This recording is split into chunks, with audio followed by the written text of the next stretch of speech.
Oi gente, tudo bem? José Vitor Hack aqui, mais um vídeo do canal Texto Brasileiro.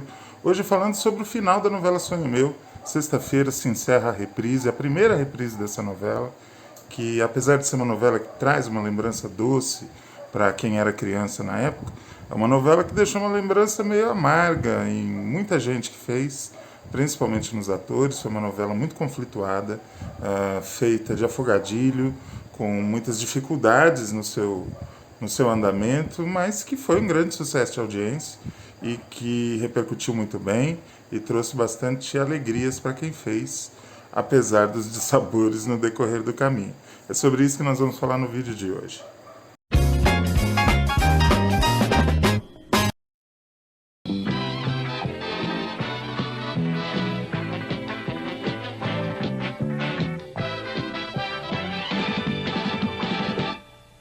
A novela das seis, que estava sendo preparada para o segundo semestre do ano de 1993, não era Sonho Meu. Era uma novela chamada Bate-Coração, de Alcides Nogueira, com supervisão de Gilberto Braga. Provavelmente seria estrelada, pelo que dizem os jornais da época, pelo casal Vera Fischer e Felipe Camargo, mas acabou que não aconteceu. Essa sinopse não foi aprovada, a novela não entrou em produção e Marcílio Moraes foi chamado por Mário Lúcio Vaz para entregar uma novela baseada em duas outras novelas de Teixeira Filho que a TV Globo havia comprado os direitos. Estou falando de A Pequena Órfã e também de Ídolo de Pano. Apesar das duas novelas serem de Teixeira Filho, elas não tinham muito em comum. Pequena Órfã era da TV Excelsior, foi uma das últimas novelas produzidas na TV Excelsior, foi um grande sucesso, e uma trama com uma alma infantil feita para atingir as crianças, né? Já Ídolo de Pano não, era uma novela das 8 na TV Tupi em 1974, uma novela adulta que conquistou grande audiência, foi uma das últimas novelas que colocou a Tupi em pé de igualdade, disputando a audiência com a TV Globo, e era uma novela adulta, uma novela contemporânea e com tramas fortes. A combinação disso com A Pequena Órfã ficou a cargo do Marcílio Moraes.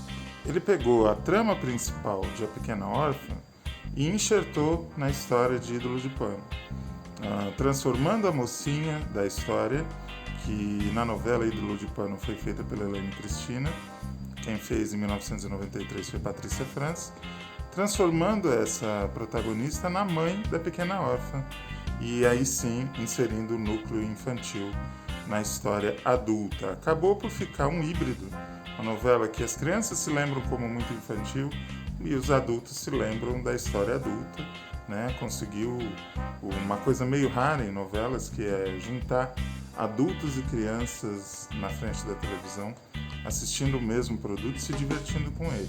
Na época isso ainda era possível, não havia a classificação indicativa tão forte em cima dos autores das emissoras. Então na mesma novela haviam tramas super infantis, super leves e assassinatos a queima-roupa, tudo misturado junto no mesmo barco. Sonho Meu teve alguns títulos provisórios. Ela quase se chamou Ciúmes, também quase se chamou Pega Fogo. Dois títulos que não tem muito a ver com a novela quando a gente compara com Sonho Meu, né? Sonho Meu parece um título tão apropriado, não é verdade? E agora uma coisa é certa, ela sempre foi para se passar em Curitiba. Curitiba era uma cidade que estava muito na moda na época, pelas soluções de vida urbana que a prefeitura de Curitiba tinha implantado, um sistema urbano muito mais eficiente, tanto de coleta de lixo quanto de transporte. Era a cidade da moda, assim como já foi o Rio de Janeiro, assim como já foi São Paulo, assim como já foi Fortaleza. A bola da vez era Curitiba e foi a cidade escolhida pelo Marcílio Moraes para ambientar a sua novela. Todo novelista, toda produtora de novelas, ainda mais uma tão bem sucedida como a TV Globo, sempre lança mão de alguns truques, alguns segredos para fazer emplacar uma novela. Um dos truques mais recorrentes é pegar um casal que deu muito certo numa novela recente e enxertá-lo numa novela que vai começar. Foi o que aconteceu com Sonho Meu. O casal que estava fazendo muito sucesso em Renascer na primeira fase, Leonardo Vieira e Patrícia França, foi transferido para Então Pega Fogo, novela que depois veio se chamar Sonho Meu, para alavancar e causar o interesse. Bom, será que esse casal vai ter química mesmo? Ou foi uma coisa que só aconteceu em Renascer? Sim, eles tiveram química, viveram um tórrido romance cheio de dificuldades até o final da novela, e um romance que deu muita audiência, assim como a TV Globo esperava. Do meio para o fim da novela, o que pegou fogo mesmo, o que causou interesse do público, foi a história adulta, o romance proibido entre a mulher que tinha 2 maridos, o caso de bigamia da personagem da Patrícia França, o romance conflituado dela com o Lucas, que é o personagem do Leonardo Vieira, o marido violento, todos os percalços pelos quais a menina Lalesca passou, etc. Mas a conquista do público passou muito pelo sucesso que a Carolina Pavanelli, a criança que interpretava a Lalesca na primeira fase, no começo da história, a comoção que ela despertou. Ela era muito fofinha e a combinação dela com Elias Glazer, fazendo o papel do tio Zé, né, o Sr. Mazurski, nome difícil de falar, de ascendência polonesa. Aliás, ascendência não, ele era polonês, né? A combinação desses dois naquela casinha de madeira, tomando chá e a menina tendo fugido do orfanato, aquilo era muito terno, muito bonito, muito novela das 6. Realmente conquistou o público. Crianças e adultos ficaram apaixonados pela Lalesca, que com a ascensão da história adulta acabou ficando um pouco de lado na novela. Continuou importante até o final, mas o punch que havia nessa história dela no começo, inclusive depois ela fica doente, né, com uma leucemia, tudo isso meio que foi se diluindo, assim como a importância do tio Zé na história. Depois ele se torna só um mero acessório das outras tramas, muito embora a novela seja muito lembrada por causa desses dois. Tio Zé e Lalesca fizeram realmente uma dupla que encantou os corações dos telespectadores. Havia um clima meio de conto de fadas na novela, uma coisa meio... Aí não é informação, tá? Isso é uma impressão minha. Uma coisa meio lúdica, meio de sonho mesmo. Por exemplo, o grande império da Dona Paula, a empresária feita pela Beatriz Segal, era baseado em uma fábrica de brinquedos de madeira. Como assim, né? Uma coisa meio irreal no mundo empresarial. Era uma empresa enorme, com aquelas reuniões de diretoria onde os figurantes só balançam a cabeça.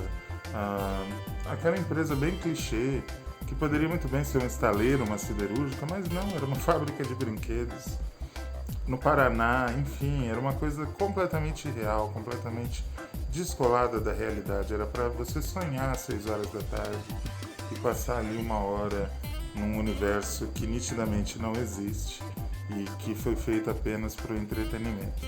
Todo esse clima encantador, ao mesmo tempo em que conquistou um público muito grande para a novela, é bom lembrar que o horário das 6 vinha sendo preenchido por Mulheres de Areia, um fenômeno.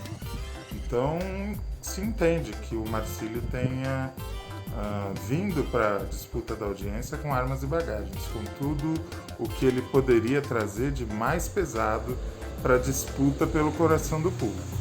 Acontece que essa fórmula, pouco a pouco, foi se desgastando, e isso não demorou muito. A novela se tornou um pouco cansativa, repetitiva, e houve um problema muito sério que causou um atrito entre autor e supervisor, uma coisa que causou uma treta muito mal resolvida até hoje entre eles. A história da personagem Cláudia, da Patrícia França, em Sonho Meu, é muito controversa. A Cláudia saiu do Rio de Janeiro porque ela sofria violência doméstica do marido, foi esfaqueada por ele. Pediu para a tia cuidar da filha, a Maria Carolina Lalesca, e não sabia que essa tia tinha colocado a menina num orfanato. E ela se mandou para Curitiba para fugir do marido, que ficou no Rio de Janeiro, um homem violento e tal. Lá ela consegue emprego numa fábrica, a fábrica Ludens, da Dona Paula, e na fábrica ela conhece o herdeiro da fábrica, o Lucas Leonardo Vieira, se apaixona por ele vive com ele um romance e não conta que já é casada no papel com outro homem. O que acontece? O Lucas a pede em casamento. Nisso ela descobre que a filha está em Curitiba, está no orfanato e que está doente com leucemia. Para bancar o tratamento da menina, ela se vê forçada a mentir para esse homem, não contar sobre a filha, sobre o casamento e arrancar dinheiro dele para conseguir pagar o tratamento de saúde da menina. Ou seja, é uma bígama que está roubando ou tentando roubar o homem que ama. Essa história, segundo o autor da novela, Marcílio Moraes, causou um mal-estar muito grande na diretoria da TV Globo, que não teria gostado dessa mistura de elementos que tornava a mocinha um tanto quanto vilã nessa parte da história. E a diretoria exigiu mudanças na história. O supervisor do Marcílio, ou seja, o responsável final pela novela, era Lauro César Muniz. E o Lauro teria sido o responsável por encaminhar ao Marcílio uma espécie de censura nessa história que teria que ser adequada para um rumo mais conservador, digamos assim. Isso é o que alega o Marcílio Moraes, o autor da novela. O Marcílio não gostou de ver o Lauro do lado da diretoria da Globo, das pessoas que estavam achando que o caso da bigamia deveria se resolver logo, porque aquilo não estava de acordo com a moral vigente. Eles acabaram brigando, tocaram o trabalho até o final, mas uma briga muito feia que acabou por abalar a parceria que havia entre os dois até então. Lembrando que os dois já haviam trabalhado juntos em Roda de Fogo, que é uma sinopse do Marcílio Moraes, que o Lauro acabou por escrever lá em 1986. O problema não foi só entre os autores, também houve um problema entre os atores. O José de Abreu, que fazia o Geraldo, o marido violento da personagem da Patrícia França, também declarou à imprensa que não gostava do personagem, que achava o personagem mal construído, etc. O Lauro César Muniz declarou à época que estava estranhando o comportamento do Zé de Abreu, já que ele, por telefone, elogiava a novela e o personagem. Intrigas, coisas que acontecem no meio da televisão. O Lauro também se defendeu dessa acusação do Marcílio de se colocar numa posição de censor da novela, junto com a diretoria da TV Globo, dizendo que as coisas não eram bem assim. Eu procurei no canal TV Pesquisa, que é um site da PUC do Rio, onde existem notícias sobre televisão de todos os tempos, né? E há declarações lá do Marcílio Moraes, dizendo que na verdade o erro era dele, que ele deveria ter revelado a verdade da Cláudia antes, para dar mais agilidade, que o público acabou se cansando, meio que corroborando o que o Lauro fala para se defender. Nessa guerra de narrativas a gente fica no meio e acho que a gente não vai saber nunca quem tem razão. Uma curiosidade é a respeito do cenário do Bar da Polaca. A Polaca é uma personagem do núcleo da Rua das Flores, onde a Maria Carolina vivia com o tio Zé. A Polaca tinha um bar feito todo de madeira, que começou a atrair bastante gente vinda de fora e que depois foi reformado e se tornou o point da novela, o Bar da Polaca. Esse bar ele foi construído no Projac, que na época era apenas um matagal com algumas salas, não havia sido inaugurado, demoraria ainda mais de um ano para ser inaugurado oficialmente, e o pessoal chamava de a sauna da Polaca, porque como era tudo de madeira naquele calor, era insuportavelmente quente e muito difícil para os atores gravarem lá. Depois, quando houve essa reforma do bar, o cenário foi transferido para os estúdios da emissora no Jardim Botânico, onde havia ar-condicionado e a sauna da Polaca deixou de existir. Alguns destaques de Sonho Meu, positivos e negativos. Negativos, o Zé de Abreu, realmente é visível que ele não está afim de fazer aquela novela. Tanto é que quando terminou ele foi fazer teatro, mambembando por aí, Ele está nitidamente desconfortável, caricato. É um momento tenebroso de Zé de Abreu na televisão. Não gostei. Quem mandou muito bem foi Eric Johnson, que é acostumado a fazer personagens caricatos, que vão sempre apenas pro lado do humor. E no Sonho Meu ele teve uma trama consistente, ele tinha um segredo e ele era o mordomo da casa, da família rica que levava a trama da novela em diante. Um personagem à altura de um ator de talento, como é o Eric Johnson. Muita gente conhece ele apenas pelo lado palhaço, mas não, ali é um ator que teve a oportunidade de ser reconhecido através desse mordomo que ele fez, o Giacomo Madureira.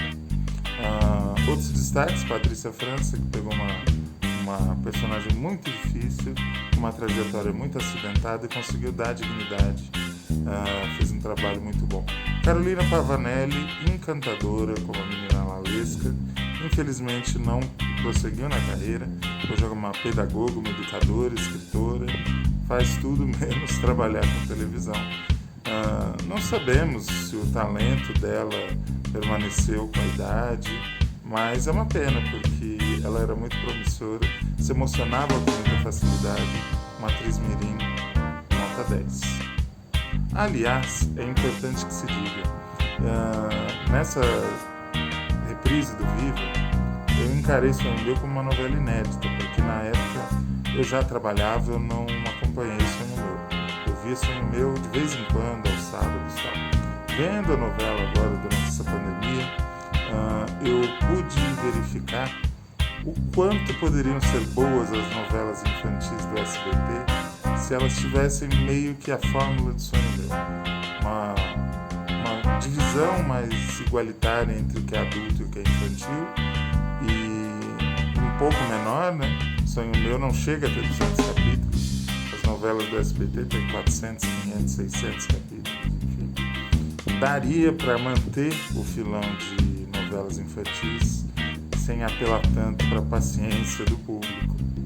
É isso, eu espero que você tenha gostado do vídeo, das informações que eu trouxe, e eu espero que você se divirta com o final da novela Sonho Meu agora na sexta-feira. Beijão!